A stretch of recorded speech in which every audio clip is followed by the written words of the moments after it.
Hello. I'm late. I know. I got distracted looking for what's happening today. Oh my god, I can't talk. Good morning. Good morning. Good morning. Good morning.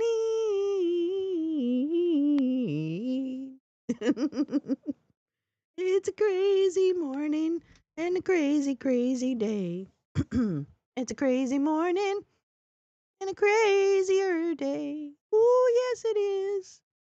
It's a crazy morning and a crazier today.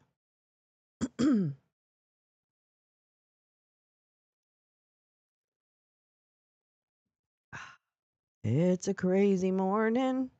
Hi, easily distracted. And an even crazier day. Can't really sing this morning. But that's what I feel like doing. Down, down, down.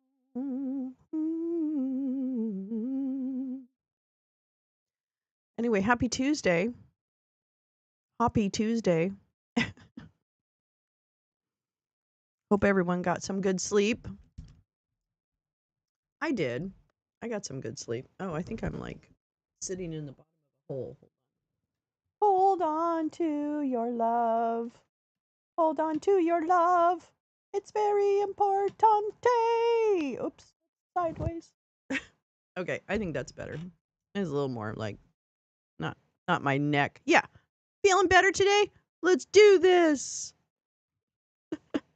Hi, Lee. How are you, darling? How are you, darling? So good to see you. Thanks for coming in last night, obviously. So great always to hear your input. Thank you, Lee. My beautiful sister. Carla! Carla la! Carla la la la la la la la! Yeah! Cold and gray, been in the 20s. Oh, fuck. Well, there goes your plants. How is your plants doing? How's your outdoor space? How's that doing? My hair. I hope everybody's plants are surviving the deep freeze. It's definitely cold here. What is the temperature? Oh, let's just check the LA temperature because that's so much fun.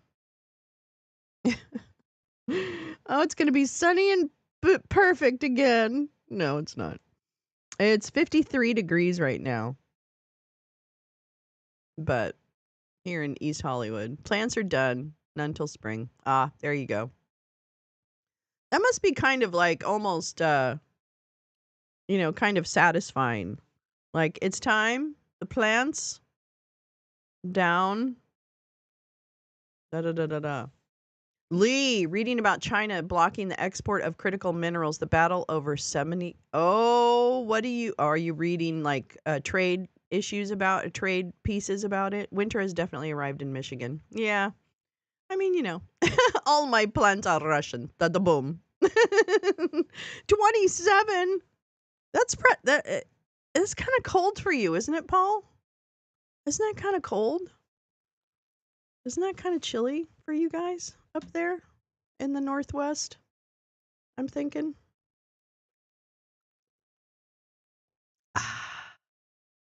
Tell you what. AP had the story too. Okay.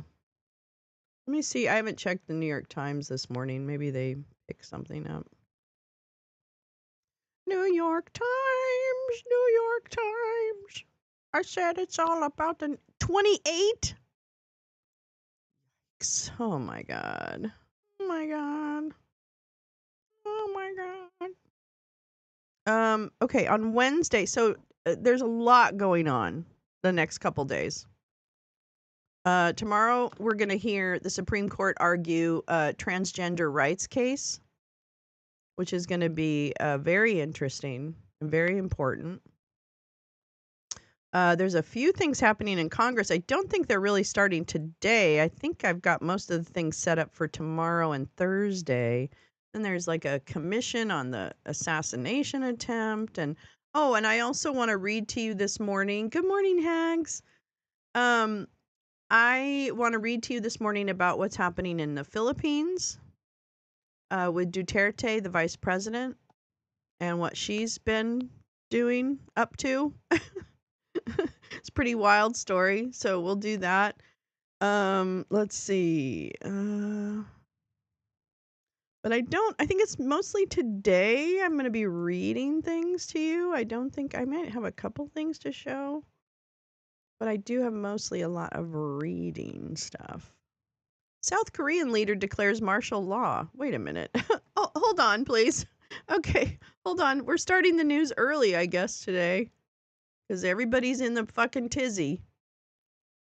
So, here we go. Let them get in a tizzy. 26 max. Jiminy crickets. Do you have like a lot of snow, Max? Are you guys, have you not gotten hit with a lot of snow? I haven't talked to my sister in Maine. I have a sister in Maine. I have to see what's going on over there.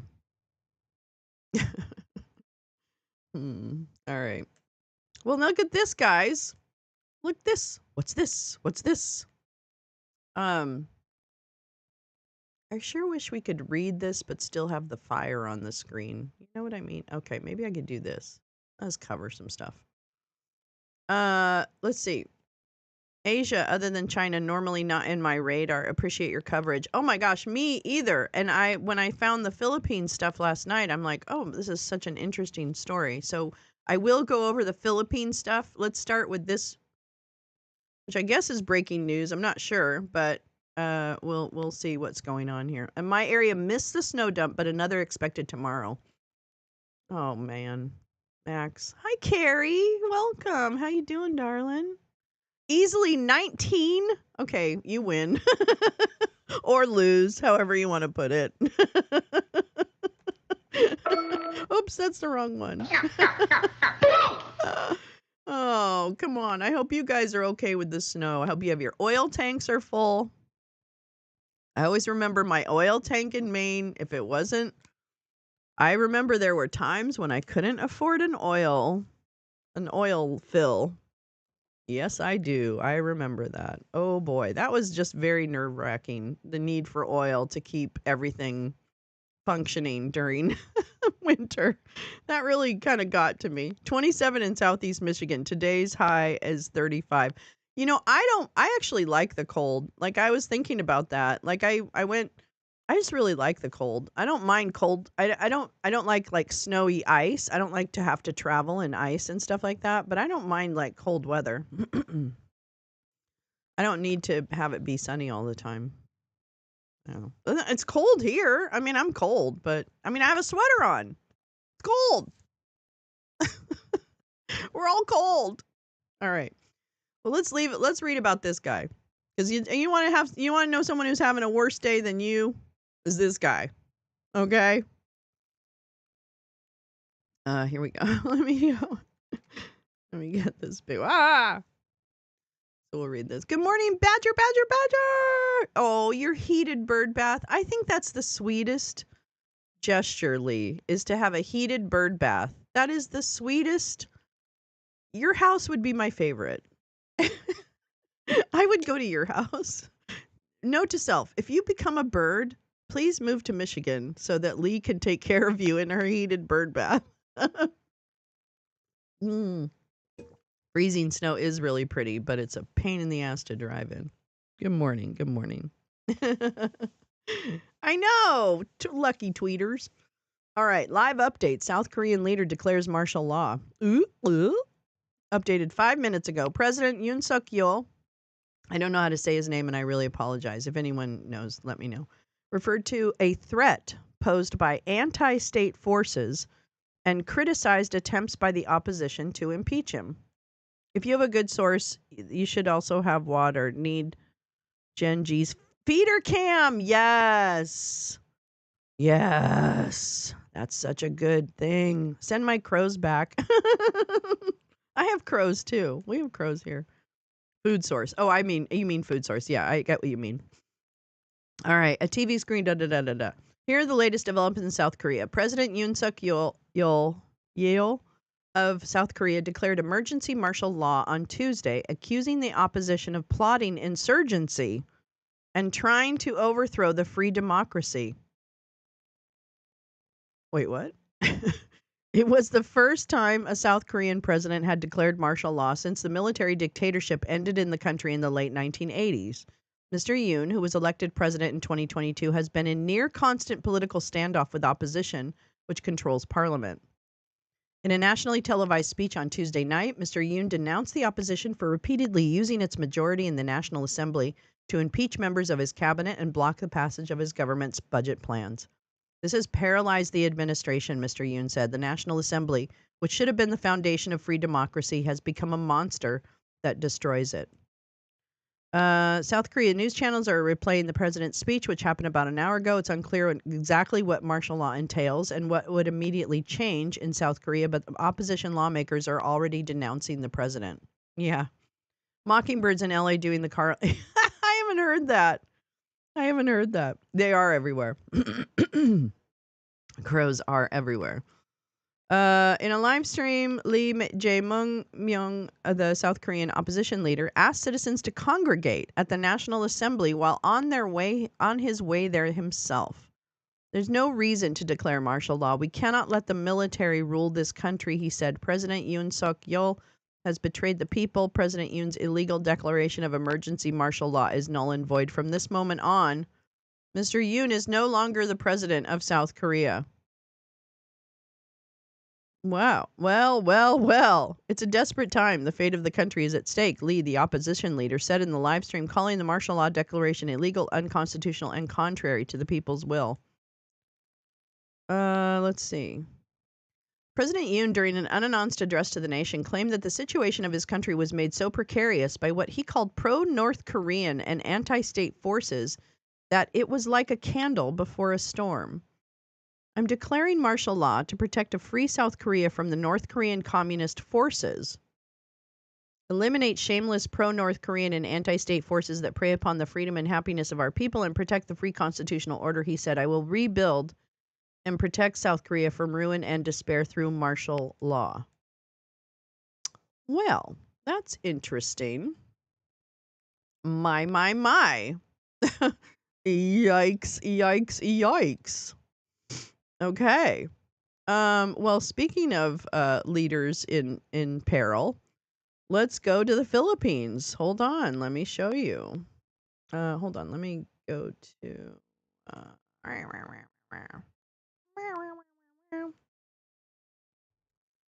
YouTube. Oh, YouTube.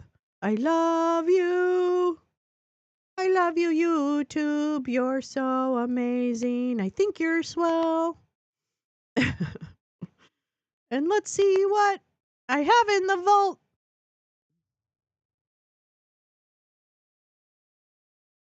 Well, let me tell you a little bit. This is I think this is what I watched. The National Bureau of Investigation subpoenas Philippine. Hello, stop.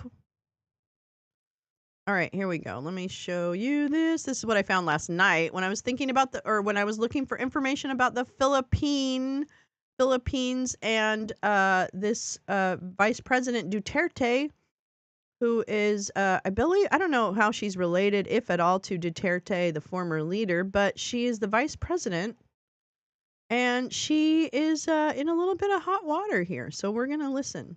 Vice President Duterte to submit herself for questioning on December 11th. The NBI wants the Vice President to explain her supposed death threat against the first couple and the House Speaker. It also summoned persons who organized the online press conference in which she disclosed her supposed assassination plot. The Vice President was initially summoned to appear at the NBI last Friday, but she asked that it be postponed due to a scheduling conflict. The NBI warns it may file charges against the Vice President if she remains uncooperative. I don't know. Kung dumating ang December 11 and wala ni ha ni ho, walang pasabi, walang abogado na pinadala, then we will proceed po with our report and our investigation. Ms. Kitty Vice President naman, hindi namin mapipersang sabihin sa amin kung sino man yung kausap niyang tao. Kung hindi niya gusto i-identify kung sino yung kausap niya, So be it. Pero nag-iimbestiga po kami from other sources kung sino po yung kausap niya. Lahat ng circumstances i-consider namin bago kami makapag-conclude kung ano bang kaso. Kung meron bang Isn't that kaso crazy? na isasampa laban sa Vice President. A coalition of various groups files an impeachment complaint against Philippine Vice President Sara Duterte. The complaint was filed Monday despite an earlier appeal by President Marcos Jr. for House lawmakers not to pursue Duterte's impeachment. Vivian Gulia has tonight's top story.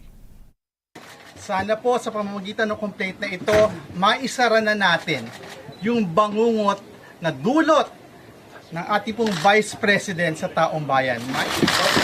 16 individuals from different groups signed as complainants in the first ever impeachment complaint filed against Vice President Sara Duterte before the House of Representatives.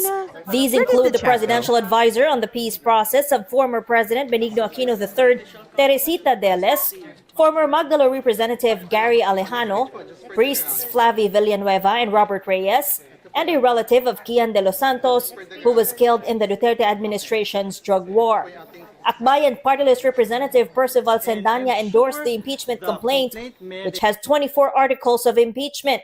Among the grounds cited are the alleged culpable violation of the Constitution, alleged bribery and illegal accumulation of wealth, and the alleged graft and corruption involving the confidential funds in the offices led by Vice President Duterte, including the 125 million pesos disbursed in December 2022. They were also respondent and members of her family engaged also in bribery and or in the unexplained receipt of hundreds of millions of funds from known drug personalities. Duterte's alleged betrayal of public trust and other alleged high crimes were also cited as grounds after the vice president claimed she contacted an assassin to kill President Ferdinand Marcos Jr., First Lady Liza Araneta Marcos, and House Speaker Martin Romualdez if the alleged plot against her succeeds.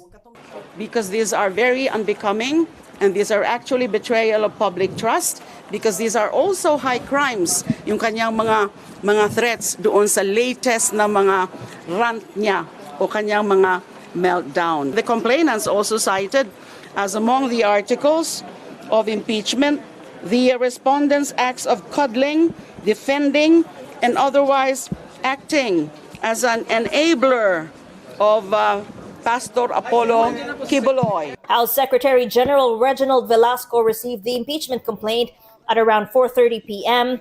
and gave assurances the lower chamber will proceed with its duties on the matter even after the president discouraged the ouster move in a text message to House allies. Addressing an impeachment complaint is not a discretionary act for the House of Representatives, but a constitutional obligation. The House of Representatives remains committed to conducting the proceedings with transparency, impartiality, and full respect for the rule of law. Some lawmakers said they did not receive the president's text message, but they perceived it as just an advice and not an order. Siyempre, pakikinggan din naman natin yung sasabihin ng presidente. But we'll also have to check kung ano man yung laman kung ano man yung ifa-file nila. We know naman from his statement, it's actually a plea. No, it's advice. He's not really trying to tell the legislative what to do. This is a constitutional mandate po, no? Nasa constitution natin yung process of impeachment. A Solon who confirmed that her chief of staff received the message from the office of the president said she agrees with the chief executive. I felt, well, honestly, relief because I agree with it, as I said. Pagdating dun po sa statement ni President na he would rather that no impeachment move be filed, I think this is acting like the father of our country. Under the 1987 Constitution and the House rules, if a verified complaint resolution is filed by at least 1/3 of all House members, the House plenary can endorse it to the Senate. But since the impeachment complaint against the VP is endorsed by only one congressman, it will have to go through the House Committee on Justice, which will determine its sufficiency in form and substance, as well as hold public hearings and evidence review. The House Speaker has a maximum of 10 session days from receipt of a verified impeachment complaint